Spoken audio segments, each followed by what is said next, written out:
벌써 이혼한 지가 5년이나 더 되어가는군요. 철없게도 남들보다 젊은 나이에 사고를 쳐서 결혼을 좀 일찍 하게 되었습니다. 그래도 가장의 책임감으로 어떻게든 잘 이끌어가 보려고 노력했는데 난데없이 처제가 나타나면서 제 결혼 생활이 뒤틀려 버리게 되었네요. 원치 않는 상황이 계속 반복되고 처제도 적당한 데서 멈출 줄을 몰라 결국 아내와는 헤어지게 되었습니다. 말씀드린 것처럼 어쩌다 보니 속도 위반을 하기는 했지만 그렇다고 해서 전처와 철없이 사랑만 했던 것은 아닙니다. 당시에 전처를 향한 마음은 진심이었고 처제가 저희 앞에 나타났을 때도 저는 전처를 진정 사랑했기에 그렇게 행동할 수 있었던 거죠. 아무튼 결혼 당시에는 참 눈치가 많이 보였습니다. 처가에 갈 때마다 기가 팍 죽어서 가야 했죠. 그도 그럴 것이 저도 어렸지만 전처는 저보다도 나이가 어렸으니 말입니다. 처가에서는 전처가 공부도 잘하고 좋은 대학 나와서 이것저것 투자를 많이 했는데 정작 취직도 하기 전에 애엄마가 되어버렸으니 말이지요. 그나마 그래도 큰 소리 칠 수 있었던 건 저희 집에 돈이 조금 있었다는 거죠. 저희 아버지께서 그래도 이제 아빠가 되는데 너 학교며 성적이며 보아하니 좋은데 취직하기는 글렀고 뭐 카페라도 하나 차려줄 테니까 그거나 열심히 운영해보라 하셨지요. 그런데 정말 불행 중 다행인지 제가 사업에는 조금 소질이 있었나 봅니다. 그래서 사업이 상상 이상으로 잘 되기 시작했고 제가 제 손에 떨어지는 수입이 조금 넉넉해지면서부터는 처가의 눈치를 볼 필요도 없게 되었지요. 아무튼 사업이 자리를 잡기 시작하니 저는 기세를 몰아서 2호점 오픈 준비에 들어갔습니다. 그때도 아직 30이 채 되기 전이었거든요. 그러니 자만심도 조금 있고 그래서 눈에 보이는 게 없었습니다. 그래도 진짜 하늘이 도왔는지 처음에는 가게가 잘 안 되고 반응도 없어서 큰일 났구나 싶었는데 근처에 뭐 이런저런 게 들어오면서 2호점도 순식간에 매출이 오르게 되었지요. 사업 이야기는 대충 하고 아무튼 전처한테는 당시에 아직 대학을 졸업하지 않은 3살 아래의 여동생이 한 명 있었습니다. 저도 집에서는 외동이고 처제가 애교도 많고 귀염 떠는 성격이라 그런지 처제를 제 여동생처럼 대해주고 잘 지냈습니다. 처제가 제 가게에 자주 놀러 오기도 했지요. 남자친구라고 하나 생기면 가끔씩 데려와서 저한테 인사를 시키고 그랬는데 그때마다 저도 처제한테 커피값만 내주는 게 아니라 용투도 누득하게 챙겨주고 아니면 기세워주려고 좋은데 데려가서 밥도 먹이고 그랬습니다.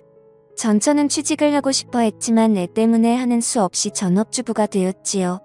그래도 그때까지만 해도 전처가 육아 스트레스나 뭐 자기 꿈을 포기했네 어쩌네 하는 스트레스로 저한테 짜증을 내거나 투닥거리한 적이 몇 번 있지는 않았고 대충 잘 지내고 있던 시기였지요. 그런데 장인의 건강이 나빠지면서부터 모든 일이 꼬이고 말았습니다. 전처랑 아이가 생겨서 결혼해야겠다고 찾아갔을 때는 당장 마당에 있는 나무를 뽑아다가 저를 묶어놓을 기세로 성질을 부리시던 분이셨는데 그만큼 건강하던 분한테 암이 발병한 겁니다. 그래도 불행 중 다행히 초기에 발견이 되었다는 거죠. 게다가 검진 또한 제 소개로 갔기 때문에 한참 기가 살았네요. 아무튼 치료도 잘 되었는데 장인이 이제는 공기 좋은 곳에서 노후를 보내고 싶다고 시골로 내려가게 되었습니다. 문제는 두 분이 시골로 내려가신 건 좋지만 처제가 아직 장인 장모댁에서 같이 살면서 학교를 다니고 있었거든요. 그래서 저희 집에 처제가 독립할 때까지만 같이 지내게 해달라고 부탁을 하신 겁니다. 첫째 애엄마 만들어서 날개도 피지 못하게 만들었는데 둘째 잠깐 도와달라는 거 그 정도 부탁도 못 들어주나 하는데 말문이 턱 막히더군요. 그나마 처제가 그동안 저한테 잘했고 애교도 많고 전처랑도 오해가 좋았기에 별일이 있겠나 싶어서 그러겠다 했습니다. 아내한테 잘하기로 했던 다짐도 있다 보니 돈 좀 번다고 거만 떨지 않고 겸손해야 한다는 생각도 갖고 있던 차였지요. 신혼집도 저희 부모님 덕분에 방 3개짜리 신축에 화장실도 2개짜리라서 같이 지내는데 크나큰 어려움이 있던 건 아니었습니다. 하지만 처제가 들어와 살게 되니 여간 불편한 게 많더라고요. 전처랑 단둘이 즐거운 시간 좀 보내려 치면 괜히 인기척이 더 느껴지는 것 같고 소리가 새어나갈까 조심조심해야 했고요. 거기에 더불어 저도 집에서는 트렁크만 입고 편하게 다니는 게 좋은데 복장 또한 신경이 쓰였지요. 자매다 보니 둘이 싸우기도 엄청 싸우더군요. 사소한 것들로 싸워서 제가 딱히 개입할 필요도 없고 그러려니 하고 있었는데 하루는 저 때문에 둘이 싸우기 시작한 겁니다. 이유가 뭔가 하고 들어봤더니 처제가 사실 집에서는 옷을 한 줌도 안 되는 걸 입고 있는답니다. 그 편이 편하니까요.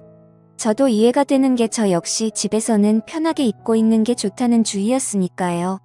그런데 전처는 그게 못마땅했던 겁니다.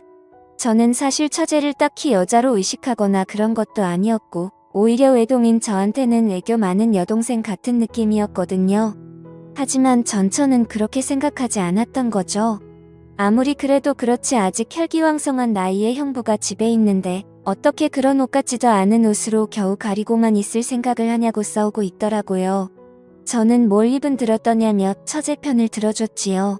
아내 편을 들지 않은 이유는 저 또한 집에서 트렁크 하나만 입고 자유롭게 돌아다니고 싶은 마음이 컸기 때문입니다. 그런데 아내는 제 이유도 듣지 않고서는 아주 둘 다 미쳤다면서 성질을 부리기 시작했지요. 아무튼 그날은 그렇게 하고 결국 결과는 나지 않고 그냥 넘어갔습니다.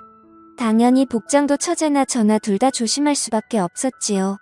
어쨌든 실질적 집에서 가장 파워가 센 사람은 아내였으니 말이지요. 그런데 전처가 그날을 기점으로 엄청 사소한 걸로 화를 내고 그러기 시작한 겁니다. 사건의 발단은 솔직히 자세히 기억이 나지 않을 정도로 별것도 아닌 일이었는데 둘이 자존심 세우다가 언성이 높아지고 싸움까지 이어지게 되었지요.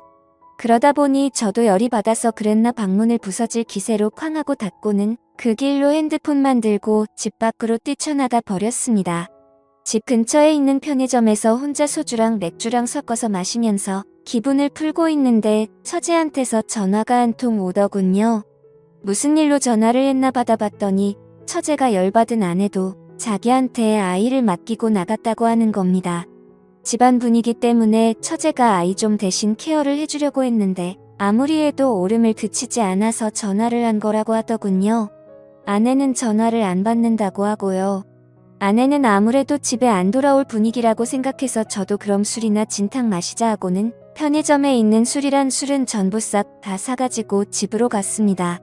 애는 처제 말대로 앙앙 울고 있고 처제는 애를 들쳐업고 당황해서 어쩔 줄 몰라 하고 있고 아무튼 애를 제가 어떻게 재우고 나서 거실로 나왔습니다. 둘 다 서로 경황이 없어서 몰랐는데 처제가 언니도 나갔고 저도 나가서 집이 비어있다고 해서 편하게 있는다고 별것도 안 입고선 민망하게 있더라고요. 둘 다 눈치를 채지 못했던 상황이었고 이윽고 처제가 그 상황을 눈치를 채고 후다닥 방으로 도망가듯 들어갔습니다. 괜히 제 시선이 향한 곳 때문에 더 분위기가 그래졌나 싶었는데 조금밖에 안 마시긴 했지만 술 기운도 있고 해서 그냥 술이나 더 마시다가 기분 좋게 잠이나 들자는 생각이었지요. 그래서 편의점에 사온 술에다가 간단한 데워 먹는 안주거리 꺼내서 저 혼자 나름 술상을 차리기 시작했습니다. 한참 다 차려놓으니 다시 아내가 원하던 대로 꽁꽁 싸매고 있는 처제가 나타나서는 형부 저도 옆에서 같이 마셔도 돼요? 하고 묻길래 그러라고 했지요. 어차피 혼자 다 마시기에는 조금 넉넉하게 사오기도 했으니 말입니다. 같이 술 한잔 나누고 있는데 처제가 자신의 언니지만 제 편을 들면서 욕도 해주고 제 기분을 많이 헤아려 주더라고요. 그래도 처제가 가족이라고 언니 편을 들어주는데 솔직히 반성도 많이 하고 그랬습니다. 처제랑은 한참 늦게까지 술을 마시다가 자러 갔고 그때까지는 아무 일도 없었습니다. 다음날 아침이 돼서야 아내가 들어왔지요. 처제가 제 기분도 많이 달래줬고 저도 더 자존심 부려봐야 뭐가 있겠나 싶어서 아내랑은 그날 화해하고 풀었습니다. 아무튼 처제가 그 당시에 남자친구가 새로 생겼어요. 매번 하는 것처럼 제가 일하는 가게로 데리고 와서 남자친구 소개도 시켜주고 저랑 같이 나가서 밥도 함께하고 그랬지요. 그런데 알고 봤더니 그 남자친구란 자식이 사실 처제랑은 진심으로 만나고 싶었던 게 아니고 그냥 어떻게 하루만 재밌게 보내고 싶었던 겁니다. 처제는 그런 것도 모르고 형부인 저한테 인사도 시켰고 했으니 자기랑 본격적으로 연애를 하고 싶어 하는 사람이라고 믿었는지 그 자식한테 모든 걸 허락해버린 상황이었고요. 집에 와서 세상이 무너진 듯 울고 있는 처제의 모습을 보니 마음이 짠하더군요. 제 아들 녀석도 처제가 울어서 슬픈지 같이 울고 있고 그래서 그때 처제 달래준다고 노력 많이 했지요. 처제가 한 일주일 정도를 알아 누웠는데 제가 처제 데리고 나가서 명품 선물도 하나 해주고 한 끼에 5만원 10만원 하는 밥도 사주고 했습니다. 좋은 거 받고 맛있는 거 먹고 기운 좀 차리라고 말이지요. 그런 거 다 소용없었고 저녁에 술 한잔 같이 마셔주니 그제서야 처제가 마음을 추스르더군요. 그런데 처제가 술이 좀 들어가고 나서는 세상에 형부 같은 남자들만 있는 줄 알았다. 형부는 참 믿음직스럽다 뭐 이런 이야기를 하면서 언젠가부터 자연스럽게 제 호칭이 형부에서 오빠가 되더군요. 그날을 기점으로 처제가 조금 이상해졌습니다. 전에 집에 단둘이 있을 때 봤던 그런 옷들만 골라서 입고 아내가 안 볼 때면 식탁 밑으로 제 발을 툭툭 건드리면서 장난이라는 듯 의미심장한 미소를 보낸다든지 아랫입술을 깨물고 저를 쳐다본다든지 하면서 말이지요. 어느 순간부터는 정말 작정을 한 건지 제가 TV를 보고 있으면 제 옆에 앉으려고 하더라고요. 그래서 일부러 맨 끝쪽 자리에 앉으면 아예 팔 기대는 부분 그쪽 있잖아요. 그쪽에 걸터 앉아서 저랑 그렇게 붙어 있으려고 하는 겁니다.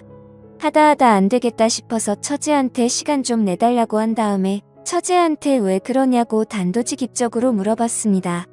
처제가 깔깔 웃으면서 형부 지금 무슨 소리 하는 거예요? 하고 장난스럽게 받아치는 겁니다. 제 얼굴이 다 화끈해지더군요. 제가 과민 반응을 했나 싶고 처제 딴에는 정말 별것도 아니었을 텐데 제가 괜히 오버해서 받아들인 건가 싶었지요. 같이 술을 한두 잔 마시면서 이야기를 나눠봤는데 처제는 아직도 그 남자가 그리워서 죽겠나 보더라고요. 정말 자기 인생에 그렇게 좋아해본 남자는 없는 것 같다며 자기를 갖고 놀아도 되니까 그냥 자기 옆에만 있어주면 좋겠다. 뭐 이런 바보 같은 소리를 하길래 처제한테 그건 아닌 것 같다고 딱 잘라못을 박아줬습니다. 그러니 아주 서럽게 울기 시작하더군요. 차라리 올 만큼 울게 내버려두는 게 맞겠다 싶어서 한참을 내버려뒀네요. 제 예상대로 한참을 내버려두니 처제도 지쳐버린 건지 아니면 더 이상 흐를 눈물이 없는 건지 이내 그치더군요. 처제가 조금 추스른 듯해 보이길래 술 더 마시게 해도 좋은 꼴 못 보겠다 싶어서 처제를 데리고 집으로 들어왔습니다. 아내가 처제 잘 좀 달래주고 오래서 다녀온 건데 집에 오니 아내는 세상 모르고 자고 있더라고요. 처제한테 나도 이만 자야겠다고 말하고 방으로 들어가려는데 처제가 잠깐만 도와달랍니다. 그래서 무슨 일인가 하고 방으로 들어서던 몸을 돌려 처제 쪽으로 향했는데 처제가 냅다 저를 끌어안다군요. 머리가 너무 뜨거워서 식히고 싶다고 잠깐만 이렇게 있어달라고 부탁을 하는 겁니다. 처제가 기댄 제 어깨에 뜨거운 눈물이 느껴질 정도로 한참 슬프게 눈물을 흘리던 처제였습니다. 그거 말고는 딱히 뭐 무슨 일이 있던 게 아니에요.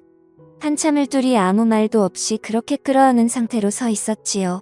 그런데 조만간 문이 벌컥 열리더니 아내가 일그러진 표정으로 내가 이럴 줄 알았다면서 처제와 제가 부둥켜 안고 있는 그 상황을 들켜버리고 만 것입니다.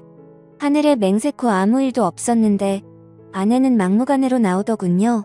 둘이 그럴 줄 알았다면서 있는 대로 성질을 내는데 무슨 일인가 하니 일전에 제가 아내와 대판 싸우고 처제와 둘이 술 마셨던 그날 있잖아요. 그때부터 아내가 의심을 하기 시작했던 겁니다.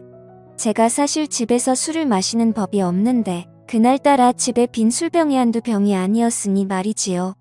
집안일은 아내 몫이기도 했고 저도 술이 너무 취해서 뒷정리를 안 하고 잤는데 딱 봐도 그날 저랑 처제랑 단둘이서 술을 엄청나게 많이 마신 걸 알게 되었던 거고요. 아내가 아침에 들어오면서 제 사과는 받았지만 내심 그날부터 아내는 괜히 처제랑 저랑 같이 술을 잔뜩 마시고 말 못할 비밀을 간직하게 된 것이고 그 뒤로부터도 둘이서 계속 뭐라도 있다고 생각하고 있던 겁니다. 그러던 와중에 아무리 해도 사실 처제랑 저 사이에는 뭐 별게 없었으니 들킬 일이 없었던 거죠.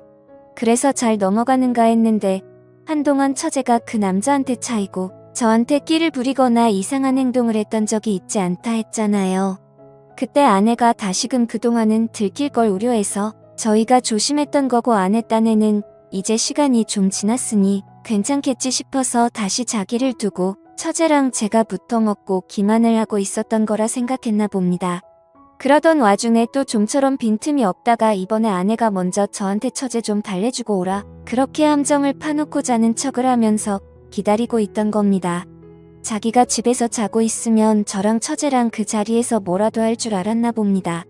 처제가 아무리 설명해도 제가 아무리 이야기를 해도 아내 머릿속에는 이미 저는 처제와 선을 넘을 대로 넘은 남편이 되어 있더군요. 솔직히 더 설명할 틈도 없었습니다. 그래서 결국 이혼을 하게 되었지요. 시골로 내려간 장인 장모도 엄청 열이 받아서는 내 딸을 맡긴 거지 한 명을 더 준 게 아니었다 하면서 아내가 했던 말은 거의 기정사실이 되어 있더군요. 결국 이혼을 하게 되었고 아내는 물론이고 처제까지 같이 제 곁을 떠나가게 되었습니다. 그냥 결혼 생활했던 기간만큼 해서 위자료 주고 아이는 제가 데려오는 걸로 해서 길게 끌지 않고 끝냈지요. 처제는 일말의 책임을 느끼는 건지 5년이 지난 지금도 저한테 개인적으로 연락이 오곤 합니다. 애초에 이렇게 된 게 자기의 책임이 크다며 그 사실을 통감하고 있던 처제였기에 저한테 더 잘하려고 하는 듯합니다. 하지만 이제 처제도 30이 다 돼가는데 남자친구를 따로 만들지 않고 있어요. 제가 쉬는 날이면 회사도 휴가 내고 저희 집으로 찾아옵니다. 집안일 좀 거들어 주겠다고요. 처제가 쉬는 날이면 저 외롭지 않게 해주겠다며 제 가게로 오거나 집으로 찾아옵니다. 같이 시간 보내자고요. 이렇게 마음 써주는 처제가 고맙긴 하지만 처제도 알아줬으면 하네요. 이제 우리 두 사람은 공식적이든 비공식적이든 얽혀선 안 될 사람들이라는 걸 말입니다. 감사합니다.